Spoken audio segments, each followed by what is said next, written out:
That's the only thing that they can do because of the backline heroes of Blacklist International right now. First answers the knock-up, the disengage on how Haji would use the ultimate again and again, and how Game 1 was totally massive on his end. That could be the great answer. Yeah, so now, I mean, even with what Blacklist is showing us, we haven't seen the jungle yet. This is pretty solid. There you go. We're throwing it back here. We're going to the Eternal Battle along with the Rafaela pick. Yaoi's back with the Rafaela again. Yeah. Back in the regular season. How is this against Blacklist, Ramon?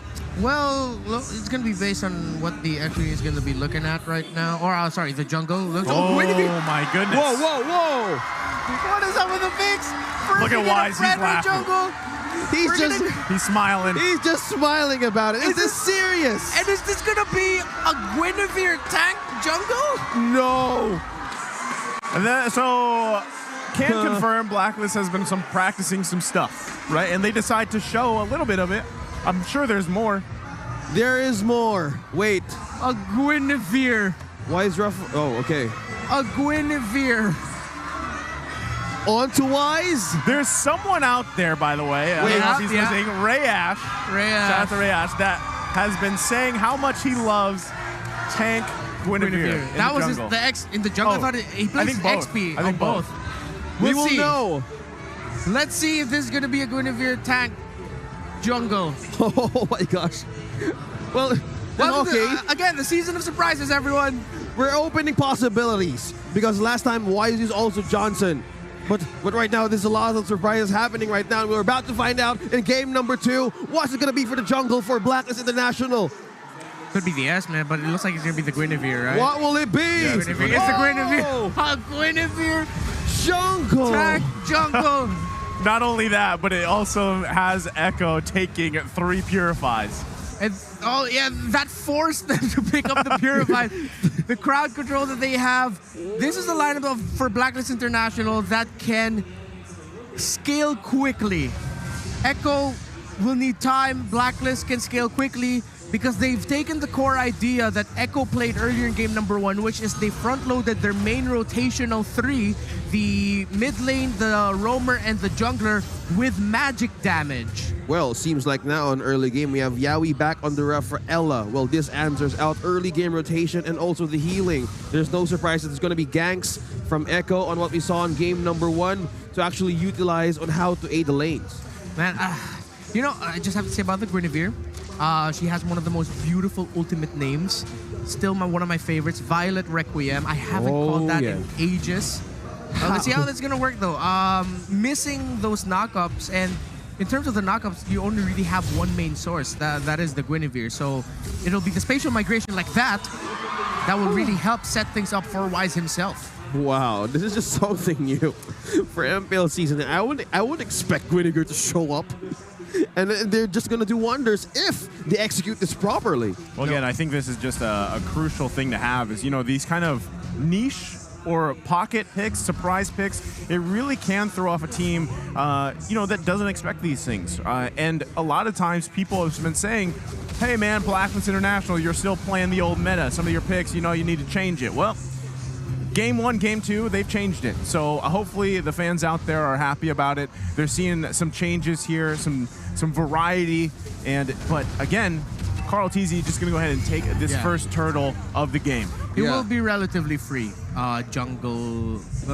turtles, rather, for Carl TZ. Because right now, it's a double gold lane start for Blacklist International. It's also forcing Yaoi back into the gold lane to help out Benny Cutie. So Blacklist might take a while before they contest the turtles, but let's see. Oh, look at that. Haji's throwing down some feather airstrikes, clearing up the lanes. Also, there's no actions just happening. Okay, we're seeing a different route here. Different game, Echo. yeah. Different game. I mean, at this point, last game we had how many kills? I think it was almost like 7 kills. Yeah. At that point, it was a lot of back and forth. And yeah, I think the biggest thing here is how does this jungle Guinevere pair up against those objective fights? Carl TZ was looking to try to get a kill there. Didn't have the lethal counter available, though. Now, it's a big question here on how to answer, but we're looking at the XP lane. It's still the Eternal Battle, but now we're about to see something, same as the Heat Battle in game number 1. Haji supplementing the gold lane. Yeah. And one of the biggest things for Blacklist International is Wise can really just use the Violet Requiem during objective team fights and be able to easily Retribution away. Again, Guinevere is immune to control effects when she is using her ultimate, so it's gonna be somewhat even, I guess, or in terms of being able to safely take away objectives, Wise will have that. But the lethal counter plus Retribution combo of the Bombman is still incredibly deadly. Yeah. Speaking of a here combo, already. now top lane is being the priority here of these two teams. Will it be Oheb, the target of Carl Teasy, or even Yawi? So there's a lot of things they're being cautious about. So not getting into pickoffs, even on the objective. So okay, it's all about enablement now for these two teams. Yeah, now in a couple seconds we have what we've been kind of talking about here. How are these objectives going to play out? How will that contest come out for Wise? But already Edward getting about half health here. Wise going to jump in. It tries to get out. Whoa. They're chasing him down, though. Not going to be enough. It's Yawi that gets the first blood here. Feather Airstrike committed, but that's just going to be the second turtle of the game going in the hands of Echo. Yeah, and Echo, they might be more aggressive. Like, they'll play this aggression, really. They have the lineup for it, but the sacrifice for it is, yeah, they're giving a little bit more progress to Oheb and Oh My Venus. But Echo and Benny QT especially handled that rotation well, because even though they had to leave Oheb and Oh My Venus to be able to freely farm, they weren't able to farm a lot. Well, speaking of farming a lot, we're seeing how Blacklist International is grouping up to aid Oheb as well, because this time it's always about how Yawi rotates and how they can get that regen in all forms, because one of the problem also is Haji is keeps on bursting resources on game number 1, and they don't want that to happen again. What I'm wondering too is with that Guinevere pick, and then you're playing against 3 Purifies, how hard is it going to be to actually get the combination off that you need to with the knockup and everything else? Because in a way, is it like Atlas, Renmar? I mean, that's a big question. That was even a key to victory, not letting Yawi get the Atlas. But, when Wise has something like this, is it going to be able to be utilized the way they want to? But there you go. Wise taking quite a bit of damage already. And both teams just going back and forth. Back to the question. Yeah, what I'm waiting for right now to see is the item build that Wise is going to go for. Is he going to go full tank? Is he full magic here? Is going to be surprising for me. They're going to be lacking on that sustainability. Or is he going to go for a hybrid build? Let's see. Oh, there. It's like someone hurt me. Oh, there we go. So it's going to be a full tank Guinevere, it seems like. Molten Essence and Guardian Helmet is the next item there. So you see here, Carl TZ, Yawi already front-loading with the magic defense items, so while Sanford is already on his way to building an Oracle, potentially an Athena Shield as his second item, actually. So he's not even picking up that Enchanted Talisman yet, the Uranus of Echo. Now they're going for the defense first, because the damage of Echo could actually show in mid-game. And there's a lot of just pokes and trades happening. Oh, it's just clears. Okay, yeah. This is a different approach for Blacklist and Echo. But one thing also that they wanted to secure here, maybe for Blacklist, they need items to get through the damage and the defense that they can get for Echo. But the tower destroyed by Oheb up top.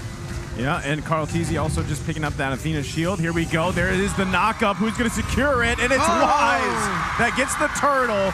Now they're going for Edward. He's just trying to zone them out, but going to be just fine. So just like that, they do manage to grab the first turtle for them, but Echo still came out on top with the turtles. They got 2 themselves. That gold lead, very minor here, though, for Blacklist International. Yeah, and it looked like that was a gamble by Echo, because with how they rotated Benny QT off of the gold lane to leave Oheb alone, they front-loaded their resources to be able to secure that turtle. But since Wise was able to secure that turtle, Echo had to make for that move in the bottom lane tower. So at least they got a bit back, but it's still a... Well, it's still a win for Blacklist International, but everything's still pretty even right now. Speaking of being even, there's no even team fights happening here right now. Haji is dropping 1 from Echo. Carl TZ. The backup's there, though, for Carl TZ. So this is interesting, right? A lot of resources being committed. Blacklist International is going to get another turret here on the bottom side. So if you're Echo, you really want to be conscious of this map presence that you have, holding on to the turrets the best you can. And at this point, they've really got to hold on to this tier 1 turret before that next Lord does come up, because now we see Blacklist International putting the pressure here. And there you go, Feathered Airstrike going to come down. Colt Alter committed as well. They were looking for something, and it's Benny Cutie that gets the snipe on Oh My Venus. I really thought that was going to be the lethal counter for Carl Teasy, but nope, it was a snipe. Right into Oh My Venus. So we were talking about earlier on how they wanted to take this tier 1 turret in the mid lane, because this will open up some opportunities for Wise as well in the camp of Echo. Yeah, and there's a lot of opportunities on the map right now for Blacklist International. Echo, though, making the right move to finally get that tower up top there. So while in terms of the map presence, map control being equalized, it looks like it's going to boil down once again to the Lord dances that we know very well of. Echo, what I want to see them is just really watch out for that Feathered Airstrike and somehow try to get to Haji, because if we can get Haji down without having to commit so much, that's already a lot of damage gone from Blacklist International. Oh, Yawi! Oh, being in trouble. He has the mobility, but can't get away there. Gonna fall, and now they're down 1. Good position here for Blacklist International to start up the Lord if they want to. But Echo should actually be able to contest this. Carl Teasy waiting patiently in the bush. Does have a great combination himself. Feathered Airstrike going to come down. Sanford providing the vision that they need, but taking quite a bit of damage himself. There's the falling Star Moon with the Blazing Duet combination. Colt Alter going to come down. Benny Cutie from the backside, but now he's out of position. No one there to help him out. Benny Cutie falls. And now again, Blacklist International in a good position to take the first Lord of the game. Looked like a massive miscalculation, doesn't it, OSX? It is, because right now it's a bit of a setup, and there's nobody who can actually go through defense of Blacklist International right now. Perfect setup, taking Benny Cutie out of position. No defense from Yawi, and that's Blacklist taking the objective. Great play there by Blacklist, punishing Echo. Seems like Benny Cutie was trying to go for, I believe, was it a shotgun flicker combo? Something that, of course, Beatrixes have been very well known for the longest time. Echo are going to have to play on the defensive at this point, and I think we're also seeing one of the biggest utilities that the Guinevere brings is just being able to check shrubs and check areas, and then being able to dash out like that. Yeah, easily. You know, as the items go by, the Blacklist International right now is ahead by almost 1.6, and we have a push. So does this mean trouble right now for Echo? Is the damage items not enough? Yeah, they're going to get pushed off the tier 1 here. It's going to be focused on Wise taking the distraction, covered with the Feathered Airstrike. And so there you go, tier 1 down. They could be eyeing this tier 2. They still have the Lord also pushing up on the top side. Going to be focusing on that. They might lose 2 more turrets here before it's all over. Echo will try to hold on. Blacklist International, they'll have the right tools in terms of spacing out the members of Echo like that Feathered Airstrike so that they can get hits on the turrets. Holy Baptism did come out to cancel that Feathered Airstrike out. Sanford. Now Wise getting the knock up here, looking for a connection, can't find it. Colt Alter comes out. No one falls except for that tier 2. Now this is about problem again for Echo, who's going to be up front here, because Oh My Venus has another item to actually deplete the defenses. But how will they go against Wise? We have a setup from Wise, we have a setup from Oh My Venus. Haji's is totally opening up the carpet to melt everybody down. Just this! Man, that combination again, the Feathered Airstrike coming out. Sanford able to survive, though. And that's the thing. You got to watch out for the combination between Oh My Venus and Haji. Haji doesn't even have any kills, but what he's doing is pumping out the damage, and that's what's scary for Echo here. They need an answer, like you mentioned earlier, OSX, to get to Haji, and also counterplay around the Blazing Duet combination coming up. The thing is, who's going to do that, Renmar? Who's going to be? The biggest thing right now is that Blacklist International drafted a lineup set up for their That works. Whoa, yep. Okay. For their Farsa. It's a lineup completely set up for the Farsa right now. Echo, let's see if they can enter here. They're still going in. Haji going to back off here. Colt Alter was committed. Now the eyes set on Wise. Falling Star Moon going to come out from Edward, trying to peel. Can they convert this one? Sanji going forward, but ultimately going to be back off here. Wise now he's quite tanky on this Guinevere, but this could possibly be a tier 1 for Echo. They're going to gain some control here on the map. Feathered airstrike to push them back, but right now that's the best case scenario for Echo. Right now, it's going to be Blacklist waiting for the right window here because we're going to see a bit of a freeze lane here from top to bottom because they're squeezing out Echo again how they did on game number 1. Deplete their resources and then nothing else is left for their HPs, and that's how they attack. So this is the thing that they need to worry about. Yeah, you mentioned their small window OSX, and I'm going to go back to answer the question of Naisu. It's Echo can go for the counter punish. Once the Blacklist have done that, they can fight. Oh man, the Time's Journey canceling out the Holy Baptism, and they're crashing down on him. Yawi is taken out, Carl TZ quite low, Wise chasing Sanji, Sanford trying to go the other way, can't get away from Oheb, and it's Wise now, focusing on Sanji again. That's going to be the kill, going over to Haji. Member after member of Echo fall, and this is a clear sign for Blacklist to take the Lord. 2 members down, and the code is open for the Lord to be taken. Now Echo is on the defense. How will they make it through this? Insane skill timings by Blacklist International. When you thought Blacklist have already spent so much and Echo were already on the way back, suddenly a feathered airstrike popped off there by Haji just to show, no, we still got our main piece of our lineup here. Insane movements right now. Look at Haji. He is close to gold with Wise, their jungler. That tells you everything you need to know about here. Third building, of course, at Divine Glaive. That crazy as heck burst. Man, Blacklist International right now, it's very unique drafting, but it's still the classic fundamental Blacklist play. That's going to be a huge pull. Oh, my Venus does fall. Nice movement from Echo. Can they defend this one? Look at the damage, though. Colt Ulter comes in. Wise trying to find an angle. Edward now going to be focused on the middle lane. They lose the top side turret. There goes the middle one. They're holding on to the bottom here. Does Blacklist International want to possibly punch this in without Oh My Venus for now? Feathered airstrike going to come down here. Can they force one out? Sanford cannot chase Haji. Edward there to peel. Right now, still the back and forth between both teams. And there you go. They're going to back off. Now Echo are happy with at least the game isn't over, but with 2 turrets down, only 1 base turret remaining, it's going to be a tough hill to climb for Echo at Blacklist International. At this point, it's really just their timings, what they save, the initial damage that Echo receives from the Diggy as they enter, and then Oheb being able to deal damage, and then Haji just somehow always saving the feathered airstrike for the perfect moment. And if he's going to be using it early, Oheb's going to be coming in with a blazing duet like that. Wow, look at that. Damage Oheb is just dancing through. That was just the blazing duet there. Already getting that Colt Ulter out from Echo. Right now, still, they're going to be forced to just defend in their base. Look at the peel.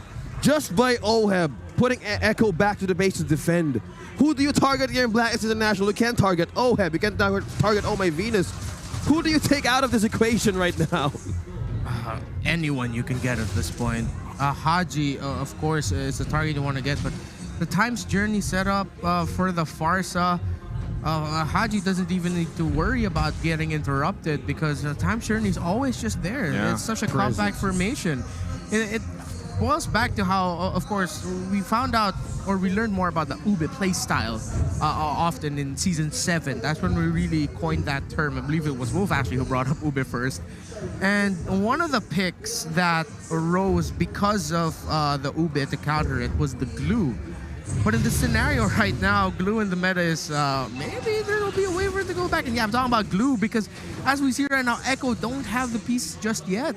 No. With the Diggy up, and I think now we understand why Brand Esports just kept banning out the Diggy yesterday. Yeah, it makes total sense that they don't want that in any game against Blacklist International because it creates so much space, so much vision. No matter what they do, Echo is just losing the radar right now on how to get into Blacklist International's heart. I think Echo is really relying on Benny Cutie as well. He's the main source of damage, but unfortunately for Benny Cutie, I mean, so far those 2 kills that you have is on the snipe shots, right? So it's difficult for Benny QD to even get in the positioning that he needs to, as we see from either the Feathered Airstrike or the Blazing Duet. There's a lot of, again, options here for Blacklist International, whereas Echo kind of has one road to go down, and unfortunately they haven't been able to get there just yet. But the road right now is on to the first spot into the grand finals. This is how tough this match is. Well, they're doing a split right now. Sanford doing the XP lane Oh, things. he's gonna get punished. Are they diverting the attention of Blacklist right now? Yeah, the thing about this But is no. that Sanford can get easily punished by these two. Oh! And Echo, with their lineup, they can't even get close to this 3 in the Lord. So even if Sanford will do that, Haji and Oheb can rotate fast enough, while the members of Echo who are left remaining to go up against a Diggy, a Guinevere tank, and an Esmeralda need to spend so much. And by the time they've spent a lot, the members of Blacklist remaining will still be down, but then Haji and Oheb will be back. They're walking in landmines that they cannot see. There are bunnies, there's pulls, there's resets, and the Lord is just being used as trap and bait. But Edward from the back lines, though. There he goes, Edward, though. There's the Feathered Airstrike plus the Blazing Duet. Oheb trying to push them back. Haji grabs the kill. Oheb's unstoppable. Echo just crumbling here in their own jungle. And now the Lord for the taking once again. Can Echo defend the charge that is headed for them? Edward, though, going in, trying to zone them out, keep them from coming here. They're going to push them back. They give up on the Lord. It's going to go ahead and reset. Sanford, but look at Benny Cutie. Forces out the Winter Truncheon. Immortality going to be popped here. Can he grab the kill? Yes, he does. But there's Wise. Sanford grabs Oh My Venus. It's a wipe out. That's it. Echo is down and out. Blacklist International going to push it in. 5-man down for the Orcus, and the code is right into the base of Echo. And just like that, Yawi trying to do his best to defend here, but there's nothing he can do. Blacklist International taking game number 2. Unique picks in the jungle. Excellent and dominant execution.